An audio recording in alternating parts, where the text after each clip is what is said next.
If you're a fan of Deion Sanders, you're not going to like this, so fasten your seatbelt. Now, I respect Deion as a player. We'll leave it at that. But Deion Sanders has done his best to manipulate everything in his world for the last 2 years to get to today, this point, the NFL Draft 2025. Through Travis Hunter, he was able to manipulate the Heisman competition, and with Shedeur now, he's trying to manipulate the draft. It didn't work. The problem is everyone sees through Shedeur. And now they're starting to see through Travis Hunter. These guys are immature. They're spoiled. They throw tantrums. Yes, they stay out of trouble, but they just can't shut their mouths. Kind of like Deion.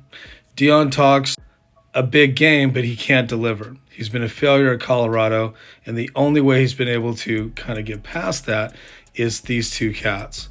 But the problem is they're just not ready for the NFL. Neither of them.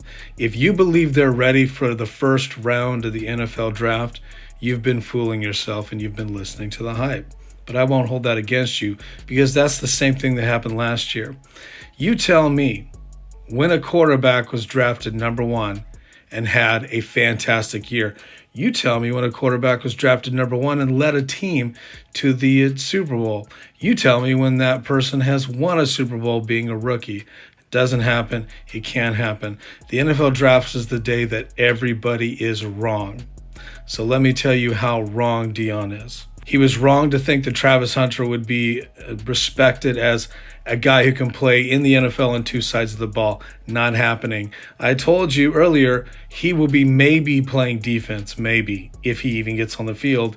And now, what do we see? Everybody is counting him out at wide receiver and saying if he gets picked up, it's going to be for defense. Watch that. He's not going to be number one. He's already dropping lower than we expected, and we knew that was happening because of the tantrum Hunter was throwing earlier this week. Shedeur is even a worse situation. I told you he was not an NFL quarterback, one. He needed at least another year. He didn't have any real competition. And two, I told you he would not be a first-round, a top 10 draft pick.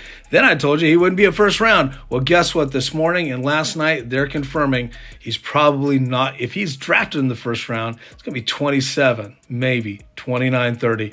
He is not going to be drafted in the first round. Now it's been confirmed he's dropping to second, which for him is a good situation, and that makes more sense. I think he's a third round. But if you look at all of my social media, I have been talking in the last 3 months about he's not a first round. He's not the caliber of NFL quarterback. It doesn't matter what kind of hype they feed us, it's not going to happen. So tonight, if Ashton Jeanty is not picked number one, first of all, that's crazy.